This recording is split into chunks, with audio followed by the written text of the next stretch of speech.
levantada. Atribulados mas no angustiados, en apuros no desesperados, perseguidos no desamparados, derribados pero no destruidos en tu amor. Atribulados mas no angustiados. Gloria a tu nombre. Toda la iglesia como una sola persona y a su nombre y a esa bendita gloria. Toda la gloria para nuestro Dios. ¿Qué te parece si mostramos a Dios nuestro amor hacia Él? Si lo vamos a hacer por medio de la adoración. Aleluya. Vamos a mostrarle al Señor cuánto le amamos por medio de nuestra adoración, por medio de nuestra alabanza, por medio de nuestra entrega. Hoy vamos, aleluya, a derramar el alma delante de la presencia de Dios. Miren, estamos, aleluya, muy bien en este lugar, Hemos comprado un brazo grande de ventiladores, están en ello, están colocándolo, aleluya, y aquí se está muy bien. ¿Saben dónde se está mal? Atención, en la cárcel de Filipos. Todos aquí hemos venido gozosos, tranquilos, pero Pablo entró en la cárcel de Filipos y, señores, entró con un palizón que no se podía mantener en pie. Lo metieron en el calabozo de más adentro, posiblemente, aleluya, sin darle comida, pero no le pudieron quitar las ganas de adorar y de honrar. Estaba metido en la cárcel de más adentro, estaba bajo prisión, estaba agarrado por cepos, hermano, pero ¿saben lo que le trajo libertad a su vida? ¿Saben lo que trajo libertad? La adoración, la alabanza. Empezaron a entonar alabanza, empezaron a entonar cántico. El terremoto de la gloria de Dios descendió, salieron las cadenas y bajó el poder de Dios. Te voy a decir algo, no sé cómo te encuentras en esta tarde, con cargas, con problemas, con tribulaciones, pero te garantizo como que vive Dios, que si en esta tarde le canta, le adora, te vas a sentir libre en el nombre del Señor. Los libres por el Señor digan amén. Reprendo toda obra de los demonios en el nombre de Jesús. Digo, en esta tarde reprendo toda enfermedad en el nombre de Jesucristo. Y en esta tarde proclamamos culto de poder, culto de gloria, culto de bendición. Y los que así lo quieran, digan amén. Y a su nombre. Inclina tu cabeza por respeto al Señor y directamente ya, anatopista, hermanos, vamos a ceder ante el trono de la gracia. Vamos a alcanzar el oportuno socorro en el nombre de Jesús. Amén. Confirmamos las dos oraciones con un poderoso amén. Ahora sí, vamos a levantar ese altar de adoración y alabanza y adelante. Da paso de fe, iglesia. Acércate con confianza ante el trono de la gracia. Ven con fe, aleluya. Extiende el manto. Espíritu Santo, toca las vidas. Espíritu Santo, visita cada corazón. Visita cada casa, visita cada hogar, mi Dios. Ay, solo perdido en mis delitos y pecados, sucio y condenado, así me encontraba yo. Quiero que hable Jesucristo. Esperanza no tenía, el vacío me comía, no existía, hasta que lo encontré. Su muerte me dio vida, esos clavos, sus heridas, su costado traspasado. Jesús, quiero decirte que te amo, por amarme sin medida, por amarme cuando te escupían, por callarte cuando te insultaban, entregaré mi vida sin temor a nada. Déjame verlo al que está clavado, el que yo le amo, por mí lo han crucificado. Déjame verlo, que ya no soy esclavo, su sangre me ha comprado. Ahora vivo enamorado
soy un esclavo, en su cuerpo ensangrentado tu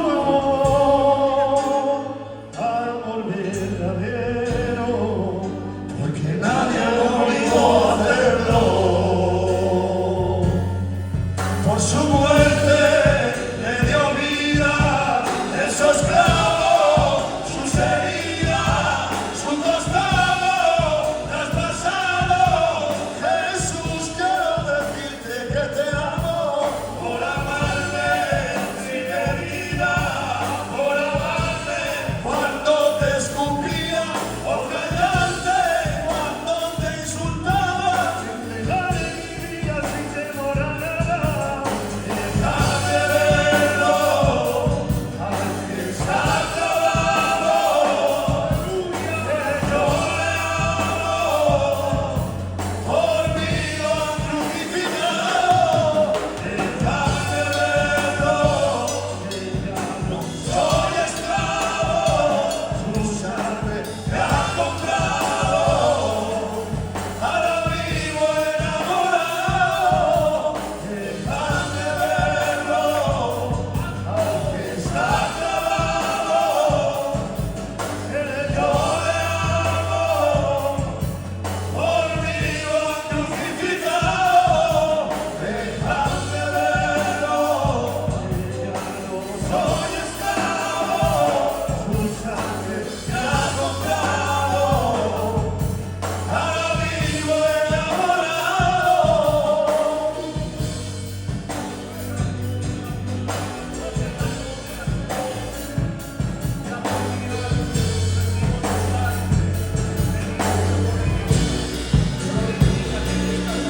Y su muerte le dio vida, esos clavos, sus heridas, su costado traspasado. Jesús, quiero decirte que te amo, por amarme sin medida, por amarme cuando te escupía, por amarme cuando te insultaba, sin pensar en mi vida, sin temor a nada. Déjame verlo al que está clavado, que yo le amo, por mí lo han crucificado. Déjame verlo, que ya no soy esclavo, su sangre me ha comprado. Ahora vivo enamorado. Por favor, dejadme verlo, que estoy enamorado. Por favor, dejadme verlo, que ahora vivo enamorado. ¿Pueden darle ese fuerte aplauso para el Señor?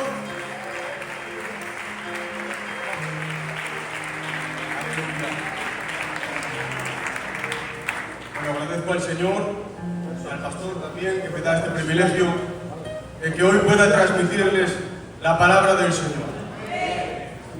En esta tarde vengo con una palabra sencilla, pero con la fe de que le puede hacer bien. Vamos a ir a la palabra rápidamente, al libro de Jueces, capítulo 6. Verso 1 en adelante leemos en nombre del Padre, del Hijo y del Espíritu Santo.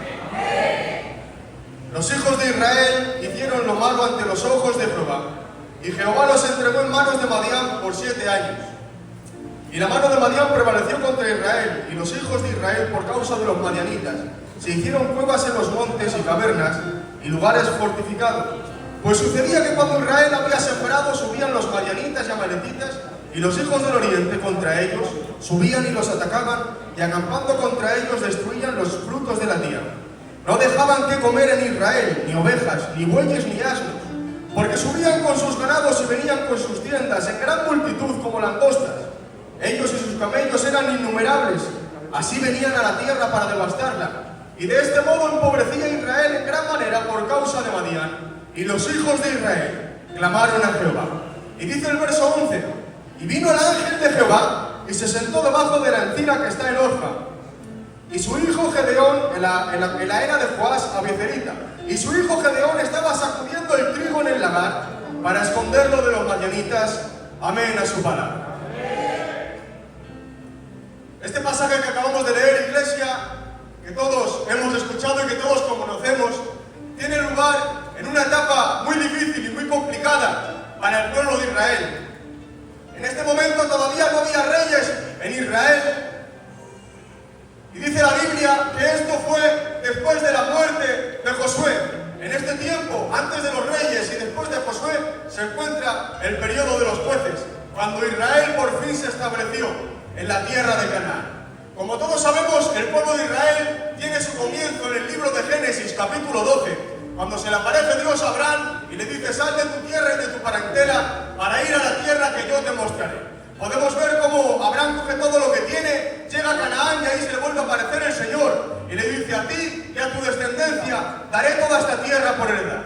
Pero si nos damos de cuenta, hay algo que se repite continuamente a lo largo de toda la historia del pueblo de Israel. Abraham tiene un encuentro con Dios. Más adelante en el capítulo 26, Isaac también tiene un encuentro con Dios confirmándole la promesa. Más adelante en el 35, Jacob tiene un encuentro con el Señor y le cambia el nombre a Israel. Israel tiene 12 hijos que son las 12 tribus. Y sabemos cómo al cabo del tiempo Israel se queda esclavizado en Egipto. Pero ahora aparece Moisés, que este también tuvo un encuentro con Dios en la zarza y lo mandó para liberar al pueblo de la esclavitud. Lo saca de Egipto y lo guía por el desierto. Y ahora, cuando Moisés muere, Dios llama a Josué. Y también Josué, justo antes de entrar en Jericó, tiene un encuentro con un varón que tenía una espada desenvainada en su mano, que le dijo: ¿eres de los nuestros o de nuestros enemigos? Y aquel varón le dijo: Josué, quita el calzado de tus pies, porque el lugar donde estás es santo. Todos estos hombres en toda esta trayectoria tuvieron un encuentro personal con Dios.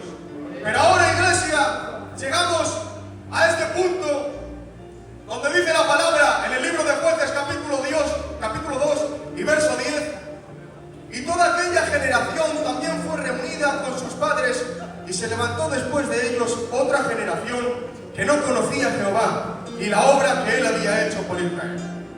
Como todos sabemos, aquí hubo un cambio de generación.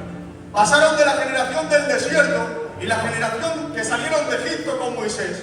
También pasó la generación que atravesaron los muros de Jericó con Josué. Ahora una generación completamente distinta. Una generación que en este momento se encontraba estancada y que no avanzaba. Porque como hemos leído, en este momento se encontraban invadidos en una tierra que ellos mismos habían conquistado. Había una generación, iglesia, que se encontraba sin alimento, en la tierra que fluía leche y miel. En este momento el pueblo estaba viviendo dentro de la tierra prometida, pero en lugar de seguir avanzando terreno, dice la Biblia que estaban siendo oprimidos por los madianitas, sencillamente porque no conocían a Dios.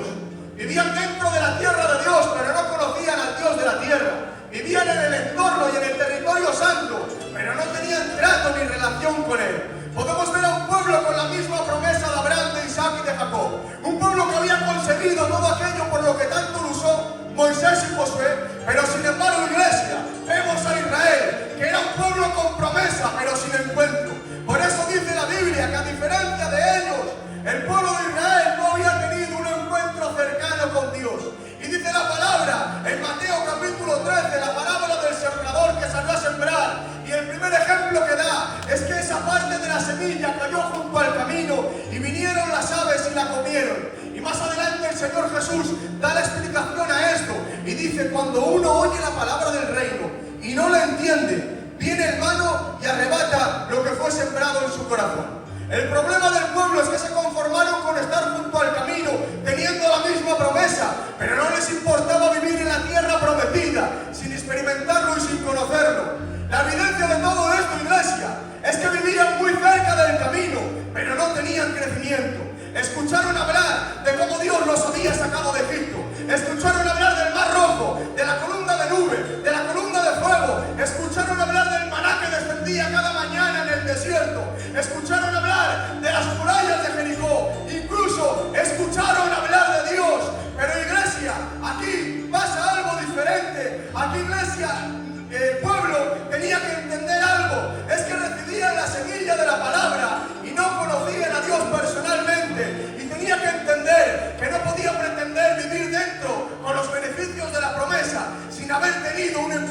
con Dios, porque déjame decirte que lo que da crecimiento no es el lugar donde te encuentres, ni el sitio donde estés, ni los logros que hayas podido alcanzar. Lo que da crecimiento no es el puesto que puedas conseguir dentro de la iglesia. Lo único y lo más importante que da crecimiento es tener una relación personal con Dios, porque déjame decirte que sin encuentro habrá mucho escaparate, habrá mucha apariencia, pero no hay crecimiento. Y en esta tarde yo quiero, a través de esta palabra, que hagamos un stop, que paremos, que meditemos en nuestros caminos y que reflexionemos por medio de la palabra. Déjame decirte, no importa el lugar donde te encuentres, no importa el cargo que ocupes, lo más importante, ¿cómo está tu relación con Dios? ¿Cómo te encuentras personalmente con Dios? Yo digo, iglesia, que Dios nos ayude a recibir la semilla de la palabra con fe, a no conformarnos con estar junto al camino y a no acostumbrarnos a vivir rodeados de semilla y sin crecimiento. Yo digo, iglesia, tengamos un encuentro con Él, en el nombre del Señor. Fuertes aplausos para Dios.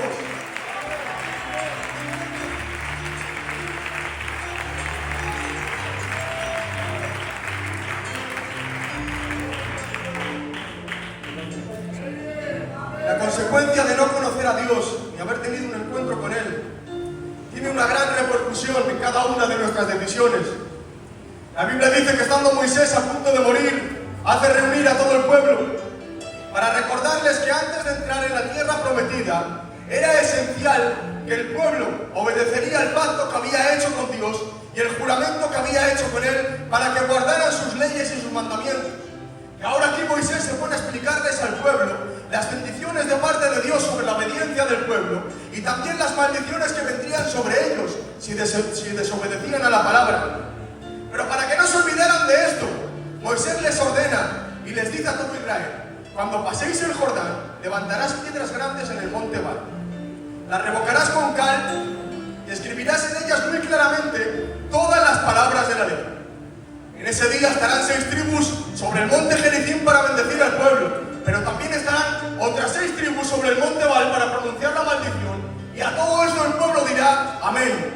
Y cuando llegó este día, dice la palabra, no hubo palabra alguna en cuanto todo mandó Moisés que Josué no hiciese leer delante de toda congregación, de las mujeres, de los niños y de los extranjeros que moraban entre ellos. Fijaros en este detalle, iglesia. En este momento Israel se encontraba en medio de la tierra prometida que por fin habían alcanzado. Se habían hecho lo más difícil y ahora no tenían el propósito de cruzar el Mar Rojo. Ahora no tenían el propósito de derribar murallas, sino que ahora tenían que seguir el mandato de Dios, de llevar a cabo el trabajo, de eliminar, de echar por completo a los moradores que aún habitaban en la tierra. Pero dice la Biblia que llegados a este punto cometieron un fallo, y es que dejaron habitar entre ellos a los cananeos que habían dentro. Heredaron la tierra que Dios les había mandado, pero no obedecían lo que Dios les había mandado.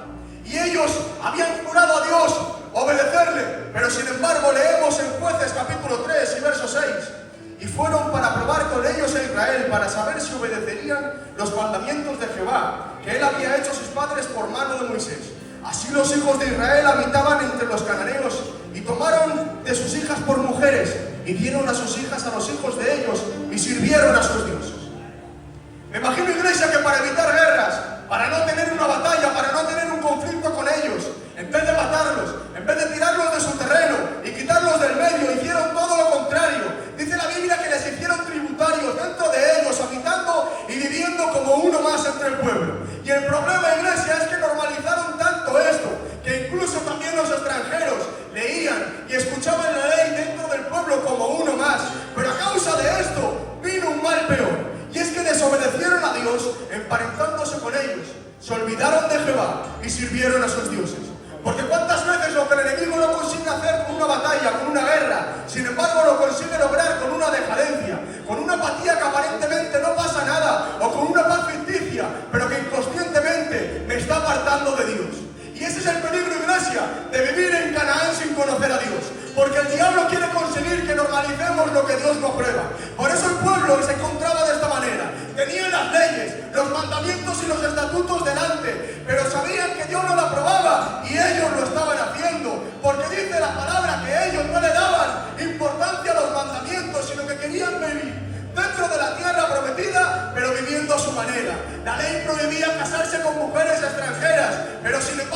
tiempo Israel lo permitía. Y esta es la consecuencia de la ruina que vivía Israel. Porque el que no conoce a Dios rebaja el mandamiento, rebaja la palabra. Pero me hablaba Dios por medio de esta palabra y me decía: David, Canaán no se negocia, Canaán no se rebaja, Canaán no se comparte. Este evangelio ha costado mucho para que yo pretenda vivirlo con apaños y a mi manera.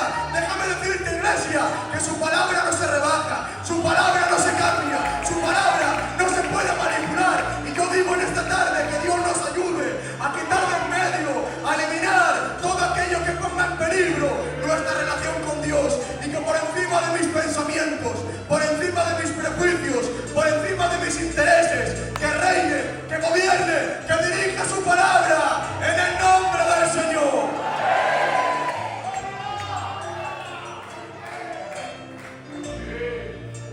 Como hemos empezado diciendo, Israel hicieron lo malo ante los ojos de Jehová. No conocían a Dios, no tuvieron un encuentro, desobedecieron sus mandamientos y rebajaron la exigencia de su palabra. Dice la Biblia que Jehová los entregó en mano de Madián por 7 años, y por causa de ellos se hicieron cuevas en las cavernas, en los montes y lugares fortificados, porque sucedía que cuando Israel sembraba, venía Madián y destrozaba todo lo que había sembrado. Y de este modo empobrecía a Israel en gran manera. Si se dan de cuenta, la estrategia que utiliza aquí Madián cuando sube, no lo hace para matarles directamente o para tirarlos de su tierra, sino que viene con una intención distinta. Madián no se atrevía a quitarles la vida, pero venía arrasando la tierra para quitarles el alimento y de esta manera hacerles vivir subyugados y atemorizados. Y podemos ver que Madián lo consiguió. Israel estaba viviendo en este tiempo lleno de temor, y lo que hace ahora es coger todo lo que tiene, esconderlo en cuevas y cavernas para que nadie se lo quitaría cuando subirían los madianitas. En este tiempo, iglesia, la imagen que Israel podía dar a los demás, aparentemente, es que estaba viviendo un tiempo de gloria, es que Israel estaba gozando, estaba viviendo un tiempo de bendición, porque el Dios de Israel los había sacado de la esclavitud de Egipto, los había guiado por el desierto, les había librado de todos los enemigos que tuvieron y los había llevado a la tierra que fluye leche y miel. Pero sin embargo, la cruda realidad es que Israel estaba destruido por dentro. La circunstancia le superó y no tenían más fuerzas para luchar. Pero aquí hay algo que me llama la atención. Pasaron 7 años y cuando la cosa cada vez iba peor, se les iba acabando los recursos. Pero dice la Biblia que llegados a este momento, los hijos de Israel clamaron a Jehová. A través de la opresión y de la necesidad que tuvieron, se vieron superados y clamaron a Dios. Porque nunca es tarde para clamar a Dios. Y cuando clamaron, el Señor les envía un profeta y les dice: así ha dicho Jehová, yo os hice salir de Egipto, yo os he sacado al desierto y os he libertado de todos vuestros enemigos, os he dado la tierra de Canaán y os dije: yo soy Jehová tu Dios, no tengáis temor de los dioses de los amorreos. Pero sin embargo, dice la Biblia, vosotros no habéis querido escuchar mi voz. Podemos ver cómo ahora el Señor ante esta situación les envía un profeta, primeramente para recordarles quién es Él y que el pueblo lo había desobedecido. Y seguido de esto dice la palabra: y vino el ángel de Jehová y se sentó debajo de la encina. Si se dan de cuenta, amaba tanto Dios a Israel que primero tuvo que corregirles para luego descender. Pero se entiende este mensaje no es con la intención de señalar y de juzgar a nadie, sino para mostrar la buena actitud que tuvieron el pueblo de Israel, porque a pesar de sus fallos y a pesar de sus fracasos, reaccionaron y clamaron a Jehová. Si en esta tarde si hubiera alguien que lleva un tiempo que no siente el fluir de su presencia en su vida, que se siente estancado, invadido y ve que no avanza, hoy quiero lanzarte esta palabra: no te quedes de brazos cruzados, no permitas que pase el tiempo, que pasen los años, que pasen los meses y que no sientas la presencia de Dios en tu vida. Déjame decirte que es mejor llorar por su presencia que fingirla. Por eso, hermano y hermana que me escuchas, no esperes más, reacciona, despierta, aclámale a Él en el nombre de Jesús.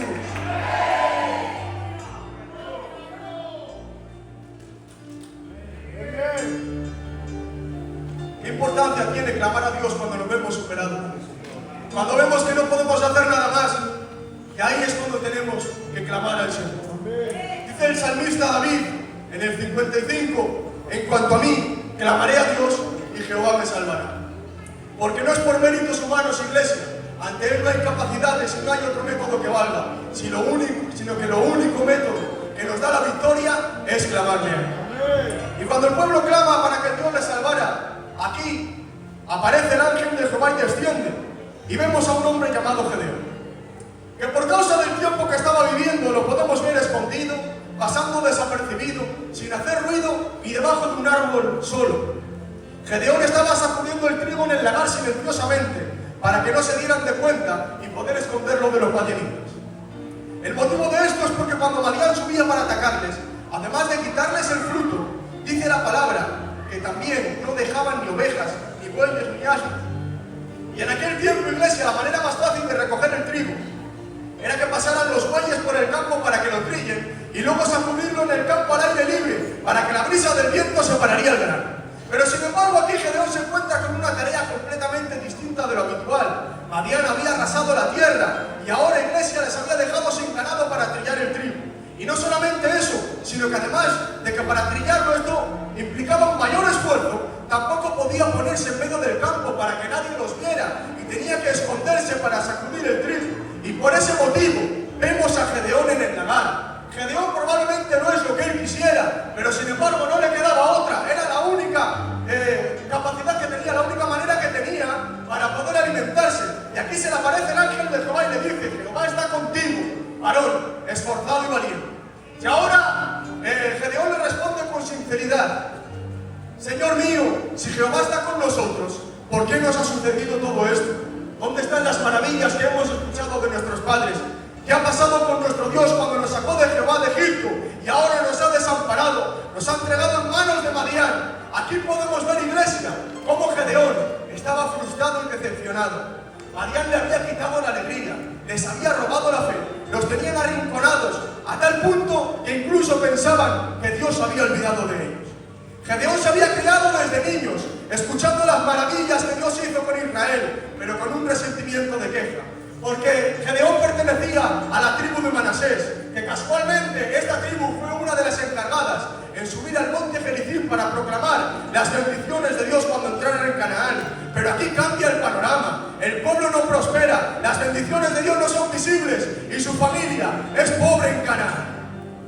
Y me quebrantaba el Señor, iglesia, por medio de esta palabra, viendo a este hombre en esta situación cuando todo era contrario. Aunque Gedeón no entendía nada de lo que estaba viviendo, sin embargo no se conformaba con habituarse a este tiempo, con habituarse a vivir atemorizado y quedarse de brazos cruzados, sino que aunque miraba a su alrededor, no encontraba ninguna motivación para seguir luchando, pero aún así no se rendía. Los enemigos le impedían sacudir el trigo de la forma que él quisiera, pero eso no le servía de excusa para seguir intentándolo. Por eso, cuando Dios escucha el clamor del pueblo, le respondió por medio de un profeta, pero le agradó tanto a Dios la actitud que tuvo Gedeón, que tuvo que descender personalmente de los cielos para decirle de su propia boca: Jehová está contigo, varón esforzado y valiente. Y déjame decirte que cuando Él aparece, todo cambia.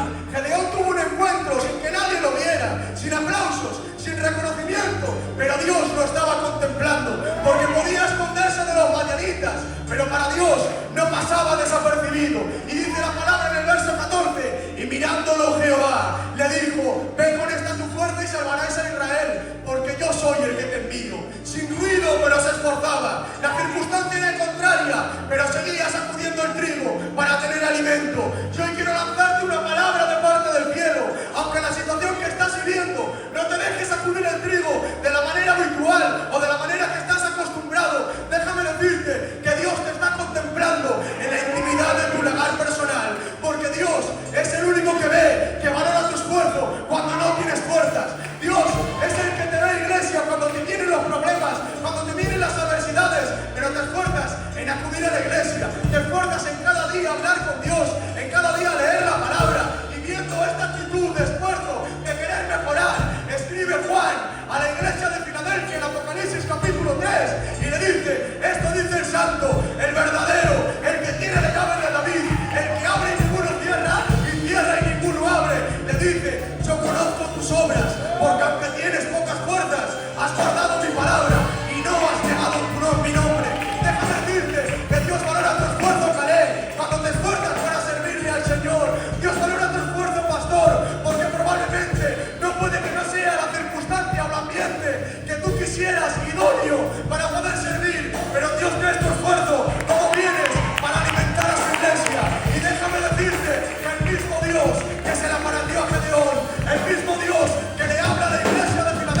envía para salvar a Israel.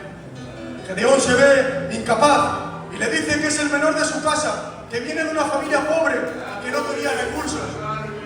Pero ante sus dudas y ante sus temores, Gedeón se veía incapaz.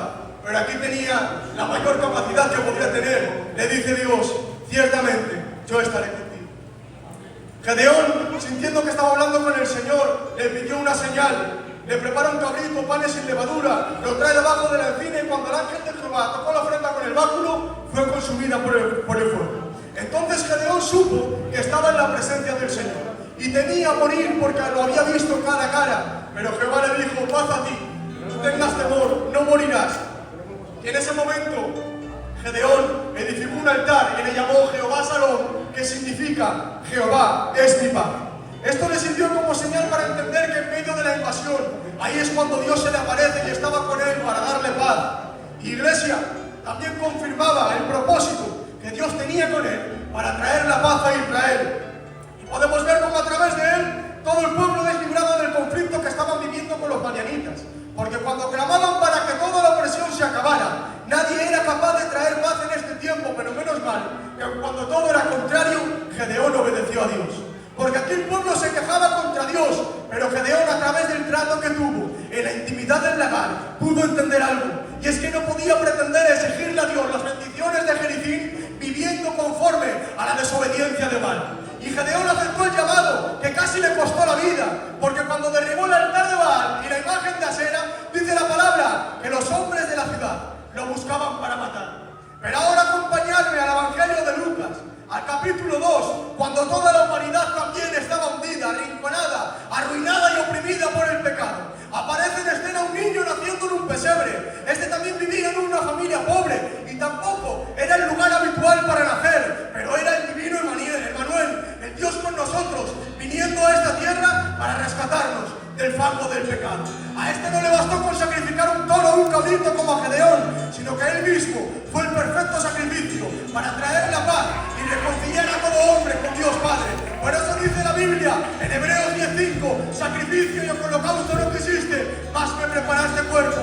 A este también, iglesia, lo buscaban para matarlo, pero sin embargo, este se ha subido al monte Gólgota para decirnos que éramos merecedores de las maldiciones de Baal, pero sin embargo nos ha regalado a través de su obediencia las bendiciones de Jericín, porque mereciendo nosotros la muerte, ha sido a través de su sacrificio que nos ha dado entrada a su presencia y nos ha regalado la promesa de que Él volverá por su iglesia. Él ha dicho en su palabra: la paz os dejo, mi paz os doy, yo no lo doy como el mundo la da. No se turbe vuestro corazón, ni tenga miedo.